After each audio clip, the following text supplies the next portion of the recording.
Hello student, welcome to my channel BFT institute. आज हम class 12 math की exercise 4.3 को इस वीडियो में हल करेंगे। ये वीडियो आपके लिए बहुत इंपॉर्टेंट होने वाली है, इसलिए इस वीडियो को आखिर तक जरूर देखिए।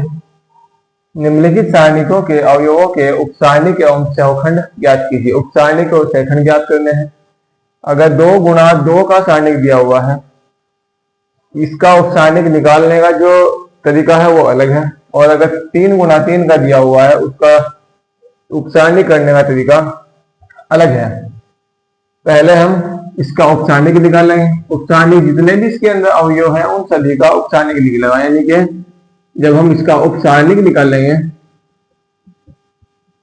पहले M11, फिर M12, फिर M21, उसके बाद M22।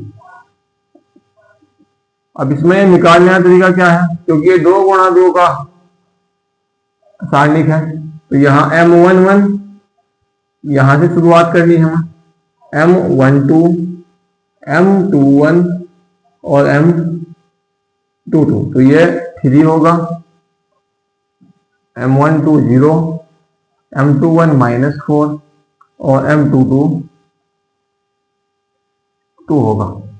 इसके बाद हमें निकालने हैं सहखंड, यानी इसके कोफैक्टर करने हैं। सहखंड भी सेम वही A11, A12, A21 और A22। सेम जिस तरह से M11, M12, M21 निकाल रहे हैं, सेम वैसे ही A11, A12, A21, A22। बस थोड़ा चेंज ये है कि ये प्लस का, ये माइनस का, ये भी माइनस का और ये प्लस का, यानी जब ये डिजिट प्लस की होगी तो इसका साइन चेंज नहीं होगा, तो ये 3 है तो 3 ही रहेगा। यहां ये डिजिट माइनस की लेनी, लेकिन 0 है तो वो 0 ही रहना है, इससे पहले माइनस का कोई मतलब ही नहीं बैठता। और यहाँ A21 ये भी माइनस का होगा, इसकी डिजिट भी माइनस की है, तो माइनस माइनस प्लस, तो यहाँ प्लस के 4 हो जाएगा। यहाँ ये प्लस का होगा तो इसलिए ये 2 सेम रहेगा। यही इसके उपसारणिक और सहखंड है। ये इंपॉर्टेंट है क्योंकि अगली एक्सरसाइज में उपसारणिक और सहखंड हमें बार बार हर क्वेश्चन में निकालने पड़ेंगे, और उन क्वेश्चन में से A इनवर्स निकालना, और वो एग्जाम में 5 नंबर में या फिर 8 नंबर में पूछे जाऊंगा। इसलिए इस एक्सरसाइज में हमारे उपसारणिक और सहखंड निकालना बिल्कुल अच्छे से आना चाहिए। इसका भी हमें उपसारणिक और सहखंड निकालना है। उपसारणिक इसमें हमें M11, M12, M21, M22 ये निकालना है, और दूसरा सहखंड निकालने हैं। A11, A12, A21, A22 ये हमें निकालना है। अब ये M11 होगा, यहां से शुरू करेंगे, M11, M12, M21 और M22, तो ये D M11 की वैल्यू होगी, B M12 की वैल्यू होगी, C M21 की वैल्यू और M22 A होगा। सहखंड निकालने के लिए बिल्कुल सेम यही है, बस थोड़ा साइन का हमें ध्यान रखना होगा।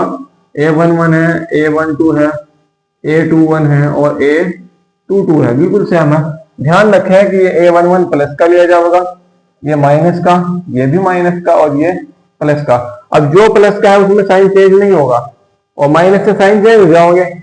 यहाँ A11 प्लस होगा तो D सेम जैसा है ऐसा, यानी कि D प्लस का ही रहेगा।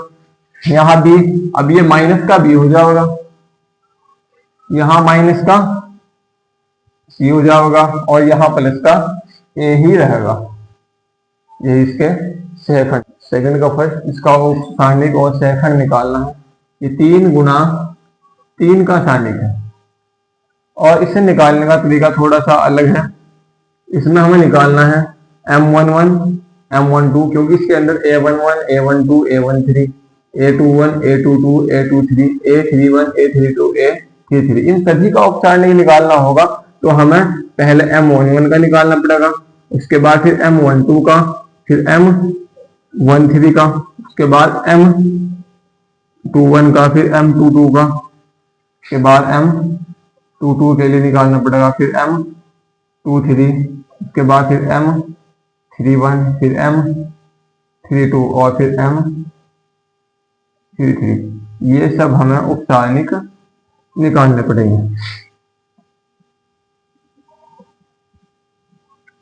M11, M12, M13, 21, 22, 23, 31, 32, 33। अब इसके लिए हमें निकालना कैसे पड़ेगा? जिस तरह से हम सारणी का मान ज्ञात कर रहे हैं सेम उसी तरह से निकालना होगा। थोड़ा सा चेंज ये है, जब हम सारणी का मान ज्ञात कर रहे हैं हम इस डिजिट को लेकर चले, अब यहाँ ये डिजिट को छोड़ देनी है। M11 इसका मतलब है कि पहली पंक्ति और पहली स्तंभ में जो भी अवयव दिया हुआ है उसे छोड़ दें और बाकी जो बचा हुआ है उसे हम यहाँ पर सोल्व करेंगे। तो यहाँ M11 तो पहली पंक्ति और पहला स्तंभ छोड़ दिया जाएगा। अब जो ये बचा है 1 1 0 0 1, इसका मान निकाल लें। 1 की 1 के साथ मल्टीप्लाई 1 होगा, -0 और 1 में 0 जाकर 1 बचेगा। तो यहाँ M11 की वैल्यू 1 हो जाएगी, यानी कि पहली पंक्ति और पहला स्तंभ छोड़ दिया जाएगा। अब ये यहाँ से बचा 1 0 0 1 और इनकी क्रॉस मल्टीप्लाई 1 की 1 के साथ 1 होगा, बीच में माइनस आएगा 0 से, 0 के साथ तो 0 ही रहेगा, 1 - 0 1 ही हो जाएगा। उसके बाद 1 2 यानी पहली पंक्ति छोड़ दी जाएगा और दूसरा स्तंभ छोड़ दिया जाएगा, पहली पंक्ति और दूसरा स्तंभ। तो यहाँ बचा हुआ है 0 0 0 1 0 0 0 1, ये बचा हुआ है। अब इनकी क्रॉस मल्टीप्लाई 0 की 1 के साथ में 0, फिर -0 की 0 के साथ में 0 और ये हो जाएगा 0।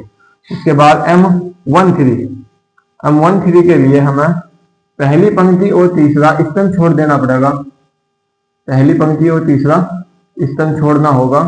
तो ये बचेगा यहाँ से 0 1 0 0 और 0 की 1 के साथ में 0, -0 की 1 के साथ में 0, ये भी 0 हो जाएगा। उसके बाद M21, अब यहां से 21 से मतलब है कि दूसरी पंक्ति और पहला स्तंभ। शुरू में जो हम पढ़ेंगे वो पंक्ति के लिए पढ़ेंगे और जो दूसरा पढ़ेंगे वो स्तंभ के लिए। M21 यानी दूसरी पंक्ति और पहला स्तंभ, दूसरी पंक्ति छोड़ दी जाएगा और पहला स्तंभ छोड़ दिया जाएगा और जो बचेंगे उनसे हमें मान निकालना है। यहाँ 0 0 0 1 बचा, 0 0 0 1 और ये हो जाएगा 0 की 1 के साथ में 0 -0 और ये हो जाएगा 0। उसके बाद M22 यानी दूसरी पंक्ति छोड़ दी है और दूसरा ही स्तंभ छोड़ना है। अब यहां से ये बचेगा 1 0 0 1 1 0 0 1,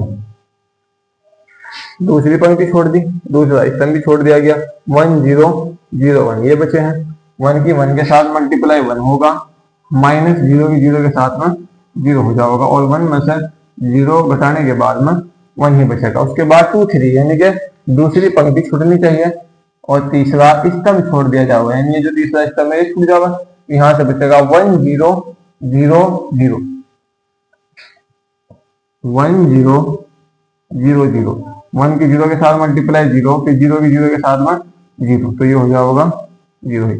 उसके बाद 3 1 यानी तीसरी पंक्ति और पहला स्तंभ छोड़ दिया जाएगा,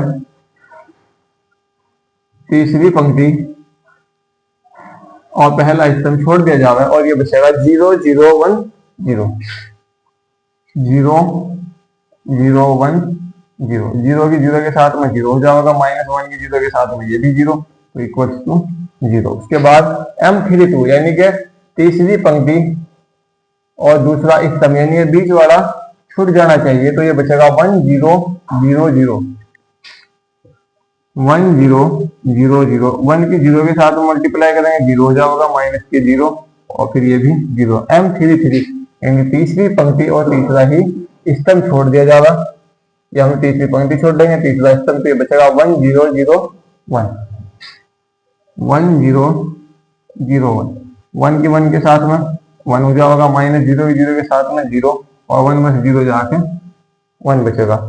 ये निकल कर आगे उपसारणी। अब हमें शेखंड निकालना है।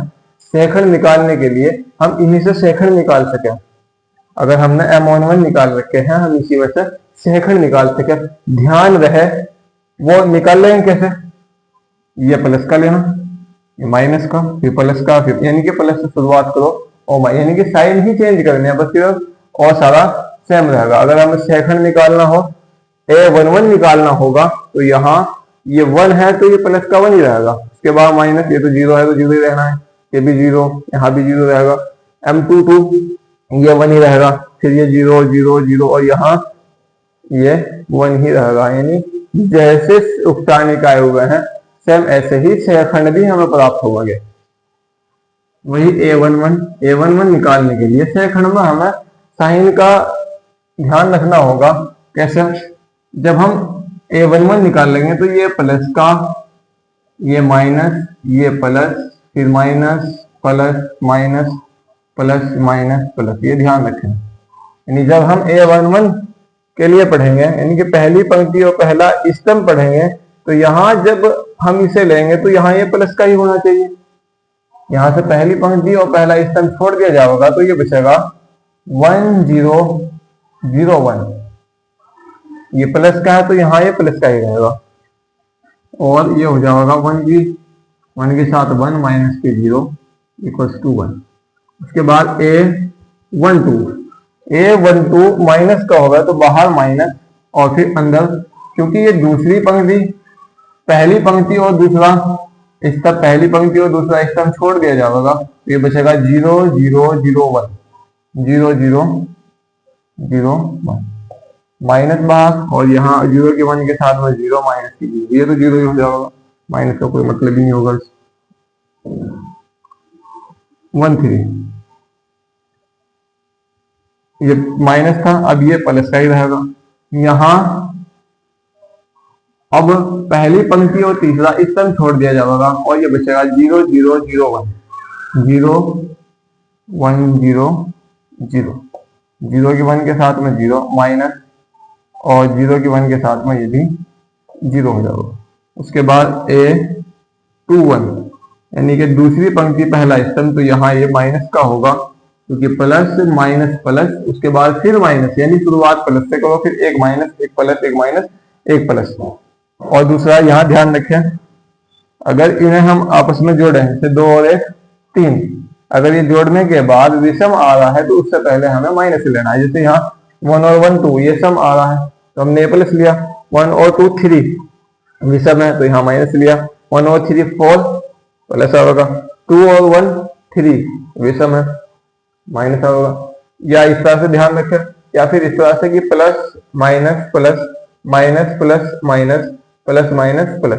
अब हम 2 1 के लिए यानी इसके लिए पढ़ रहे हैं तो हमें यहाँ माइनस लेना पड़ेगा। अब ये दूसरी पंक्ति और पहला स्तंभ छोड़ना है, यानी कि दूसरी जो पंक्ति है ये भी छोड़ देनी है, और जो पहला स्तंभ है वो भी छोड़ देना है। ये छूट गया होगा यहाँ बीच में से, और पहला स्तंभ पे बचा है 0 0 0 1 0 0 0 1 माइनस, और यहाँ 0 के 1 के साथ में 0 माइनस, 0 के 0 के साथ में 0, और ये 0 हो जाएगा। इसके बाद A22 ये प्लस का होगा, 2 और 2 4 ये प्लस का ही होगा, और यहाँ से दूसरी पंक्ति और दूसरा स्तंभ छोड़ देना है, दूसरी पंक्ति और दूसरा ही स्तंभ छोड़ना है, तो ये बचेगा 1 0 0 1 1 0 0 1, और ये हो जाएगा 1 के 1 के साथ में 1 माइनस के 0 इक्वल्स टू 1। इसके बाद A23 ये माइनस का होगा, ये प्लस का था, इससे अगला वाला माइनस का, या फिर इस तरह से 2 और 3 5 विषम हो गए तो इसलिए इससे पहले माइनस। हम यहाँ से थोड़ी ट्रिक ध्यान रखें, नहीं तो फिर इसका तो यूज करना पड़ेगा, उसमें बहुत पहले सारे उपसारणिक निकालने होंगे, उसके बाद फिर हमें फॉर्मूला यूज करके फिर हमें शेयरखंड निकालने होंगे, जिससे बहुत ज्यादा लेंथी हो जाएगा। और अगर हम ये साइन ध्यान रखेंगे तो हम आसानी के साथ में निकाल सकें। A23 यहाँ इससे पहला माइनस, यानी दूसरी पंक्ति और तीसरा स्तंभ छोड़ दिया जाएगा, दूसरी पंक्ति और तीसरा स्तंभ यानी लास्ट वाला, यहाँ बचेगा 1 0 0 0 1 के 0 के साथ में 0 माइनस 0, और ये सारा 0 हो जाएगा।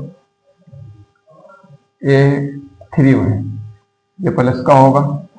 अब इसमें यानी कि तीसरी पंक्ति छोड़ दी जाएगा और पहला स्तंभ छोड़ दिया, यानी ये लास्ट वाला लास्ट की जो पंक्ति है छोड़ दी जाएगा पहला स्तंभ, तो ये बचेगा 0 0 1 0 0 0 1 0।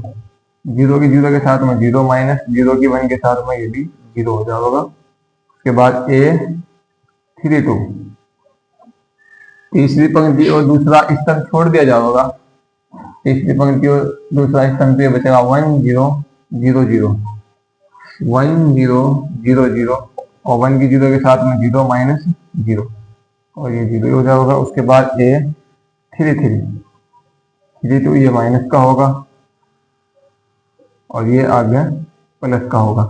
तीसरी पंक्ति और तीसरा स्तंभ छोड़ दिया जाएगा तो फिर ये बचेगा 1 1 0 0 1 0 0 1 और ये होगा 1 के 1 के साथ में 1 माइनस के 0 और ये बचेगा 1। ये सेकंड थे। उपसारणिक और सहखंड निकालने का तरीका सेम है, लेकिन थोड़ा सा चेंज ये है कि आप सहखंड में ये ध्यान रखें कि उनके प्लस माइनस सही होंगे और ये 3 गुणा 3 के सारणिक के लिए हमें सहखंड निकालना था। यहाँ शुरुआत प्लस से, फिर minus plus minus plus minus plus minus plus, या तो इस तरह से ध्यान रखें या फिर आप यहाँ से इनकी ये जो पंक्ति और स्तंभ की जो संख्या उन्हें जोड़ के भी पता लगा सके। अगर इन्हें जोड़ के सम आ रहा है तो उससे पहले यहाँ प्लस लगाना है, अगर जोड़ने के बाद विषम आ रहा तो माइनस लगाना है। देखो 1 और 1 2 सम है इसलिए प्लस का, 1 और 2 3 विषम है माइनस, 1 और 3 4 ये प्लस है, 2 और 1 3 विषम है इसलिए माइनस, 2 और 2 4 सम है इसलिए प्लस, 2 3 5 5 विषम है इसलिए माइनस, 3 और 1 4 प्लस, 3 2 5 विषम है 5 इसलिए माइनस, 3 और 3 6 सम है इसलिए ये प्लस। ये बहुत सिंपल है। क्वेश्चन थर्ड, दूसरी पंक्ति के अवयवों के सहखंडों का प्रयोग करके इस सारणी का मान ज्ञात कीजिए। इसमें कहा दूसरी पंक्ति के अवयव, दूसरी पंक्ति में अवयव क्या होंगे, A21 A22 A23। इसके A21 A22 A23 यानी इनके ही सहखंडों का प्रयोग करके हमें मान ज्ञात करना है। जब यह कहा जाए किसी भी पंक्ति के लिए तो यहाँ A21 है तो हमें जो सहखंड चाहिए होगा वो भी A21 ही चाहिए होगा। A22 अवयव है तो यहाँ सहखंड भी इसी का होना चाहिए और यहाँ 2 3 है तो सहखंड भी इसी का, यानी हम मान ज्ञात करेंगे तो यहाँ A21 इसके साथ में इसी का सहखंड A21, उसके बाद प्लस A22 तो इसका सहखंड भी इसी के साथ में A22, उसके बाद फिर A23 और इसका सहखंड भी इसी के साथ। जिस भी पंक्ति के लिए कहा उसके अवयव देखो कौन से हैं। दूसरी पंक्ति के लिए कहा तो दूसरी पंक्ति में A21 A22 A23 है और इन्हीं के सहखंड की मल्टीप्लाई इन्हीं के साथ में और फिर सबका योग A21 A21। सहखंड को कैपिटल A से प्रदर्शित किया जाएगा और अवयव को स्मॉल a से प्रदर्शित किया जाएगा। A21 की वैल्यू 2 है, A22 की वैल्यू 0 है और A23 की वैल्यू 1 है और अब इनके ही सहखंड निकालने हैं। सहखंड A21 के लिए 2 1 तो ये माइनस का होगा और यानी कि दूसरी पंक्ति और पहली स्तंभ को छोड़ दिया जाएगा। अब ये माइनस का क्यों है, या तो आप ये याद रखें कि अगर पंक्ति और स्तंभ की संख्या को जोड़ के वो संख्या विषम आ रही है तो वहां हम माइनस लेंगे। 2 और 1 3 विषम आ रहा है इसलिए यहाँ माइनस लिया जाएगा और अगर सम आवे तो फिर प्लस लिया जाएगा। या फिर यहाँ से ध्यान रखें शुरुआत प्लस से, plus minus plus minus plus minus plus minus plus, या तो ऐसे ध्यान रखें फिर या ऐसे ध्यान रखें। यहाँ इसे जोड़ने के बाद अगर विषम आ रहा है तो माइनस लेंगे। तो दूसरी पंक्ति पहला स्तंभ यानी दूसरी पंक्ति छोड़ दी जाएगा और पहला स्तंभ छोड़ दिया जाएगा। दूसरी पंक्ति और पहला स्तंभ अगर छोड़ दिया जाए तो यहाँ ये बचेगा 3 8 और 2 3 और ये हो जाएगा माइनस 3 के 3 के साथ मल्टीप्लाई 3 के 9 माइनस 2 थे 16, 16 में से 9 जाएगा माइनस के 7 बचेंगे और बाहर माइनस है तो इसलिए ये प्लस के 7 हो जाएंगे। उसके बाद A22, उसके बाद A22 ये प्लस का होगा या एक तो इसलिए क्योंकि माइनस उससे अगले वाला प्लस का ही होगा। दूसरा, जब इन पंक्ति और स्तंभ की संख्या को जोड़ रहे हैं तो ये सम आ रहा है, 2 और 2 4 सम है, इसलिए ये प्लस का ही होगा।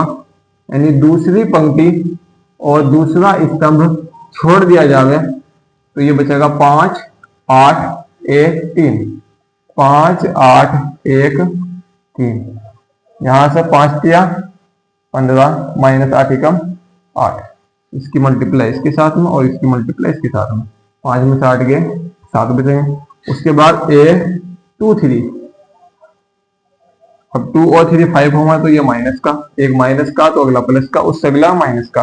या फिर ध्यान रखें पंक्ति और स्तंभ की संख्याओं को जोड़ के अगर विषम आ रहा है तो उससे हम माइनस का लेंगे दूसरी पंक्ति और तीसरा स्तंभ।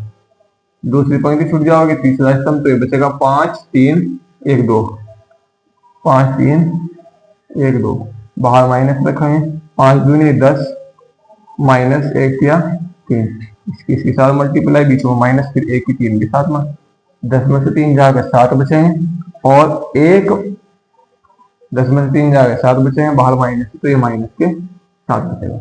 अब हमें मान ज्ञात करना है और मान ज्ञात करने के लिए हमें इसमें संख्या रखनी पड़ेगी। ये होगा a21 a21 प्लस a22 फिर a22, उसके बाद a23 और फिर a23। मान ज्ञात करना दूसरी पंक्ति के सेकंडों का यूज करके, a21 इसी का सेकंड, a22 इसी का सेकंड, a23 इसी का सेकंड। a21 की वैल्यू 2 है, मल्टीप्लाई इसका जो सेकंड है वो 7 है, के बाद प्लस a22 0 है, मल्टीप्लाई इसका सेकंड 7 है, a23 ये 1 है, मल्टीप्लाई इसका जो सेकंड है वो माइनस के 7 है। यहाँ 2 7 14, 0 के साथ मल्टीप्लाई हो 0 जाएगा, प्लस माइनस माइनस के 7 और 14 में से जाकर 7 7 ही बचे, और ये इसका आंसर है। इस सारणी का मान यही है।